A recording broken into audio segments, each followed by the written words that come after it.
What do you see as your top priority by serving on the KCS board? So I think my top priority is to provide teachers in schools with what they need. So one of my roles at the health department is to kind of lean down processes and find money, because the health department doesn't have any money either. And so I see that as a role that I will play on the board, trying to find money and refocus it where it's needed, which is teacher salaries, taking care of our, especially our support staff, and working on the physical plans for school. As most of us know, because we've been in the schools, they're falling apart in a lot of them, and we need to refocus some priorities on that. So my number one priority will be to refocus things where they need to be.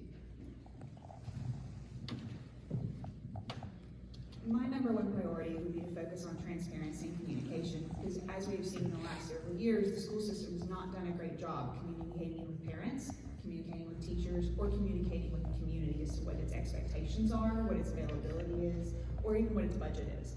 Doing things like tonight, scheduling the budgeting meeting over top of this very function so that parents can be involved in both, I think is a clear example of places where communication is failing.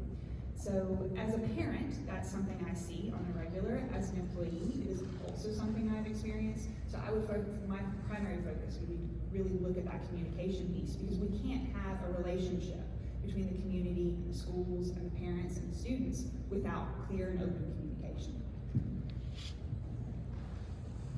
I would echo something that Annabelle suggested, that really I think taking care of our educators and our support staff and our administrators is a top priority. But I'm also really concerned with what I see as a larger national crisis that we're going to be facing in terms of teacher recruitment and training, and how can we provide at a policy level the kind of institution, the kind of system that will be attractive to future educators. I work routinely with students who are training to go into education. And I can say in my own small corner of the world, I'm seeing what we're hearing at national level, which is that people are not going into this field in the numbers that they used to. And I think money is absolutely part of that equation. I want to be very clear about that. But also respecting the professionalism of educators and providing for their ongoing professional development and respecting the work they do is something that we have to also focus on at the policy level, not just are they getting raised from year to year. So my top priority is really, in general, seeking excellence for every student in Knox County schools. And I think that looks two ways, or has two prongs to it. One is, as Phil shared, making sure that our teachers and support staff are adequately compensated, but also feel supported. And two is really attacking that third grade literacy rate. Setting up those students for success later in their careers, and by focusing on that literacy rate, looking at intervention, looking at the hands in the classroom that are going to assist the teachers to focus on that literacy rate and help us to bring that up across the district. So seeking excellence for every child would be my top priority. My top priority would really be meeting the students' and teachers' needs and full support for the teachers to provide a positive work environment for them and for the students. I think it's really been proven that when someone feels fully supported and has a positive place, that they can really achieve excellence through that.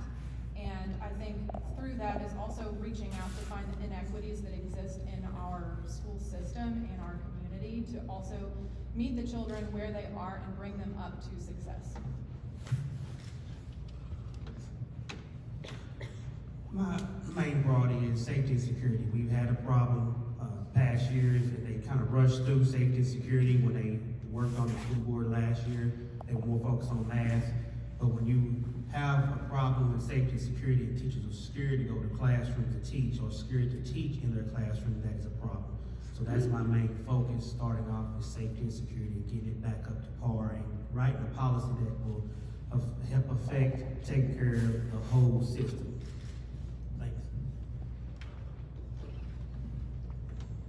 My main focus would be teacher and staff recruitment and retention.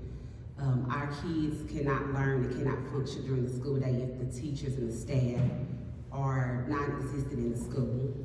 Historically in our district, our students have been academically behind, and my concern is with the pandemic and so many teachers and staff leaving the school system that our children may fall so far behind that that gap may not be closed. I would propose a living wage for support staff. I myself know from working in the public service sector, had fears to leave your position, not because you don't enjoy what you're doing, but because you're not being paid enough. That is one of the reasons that I quit public service and became an entrepreneur, opening a vending shop.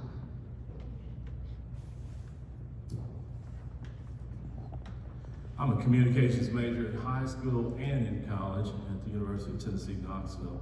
So I think that communications is one of the key elements. I think that we, as school board members, I don't think all of us or any of us collectively have all the answers. I think James 1:19, we have to be swift to hear, slow to speak, and slow to wrath. So we have to go and to listen and to learn. I have been a substitute teacher before.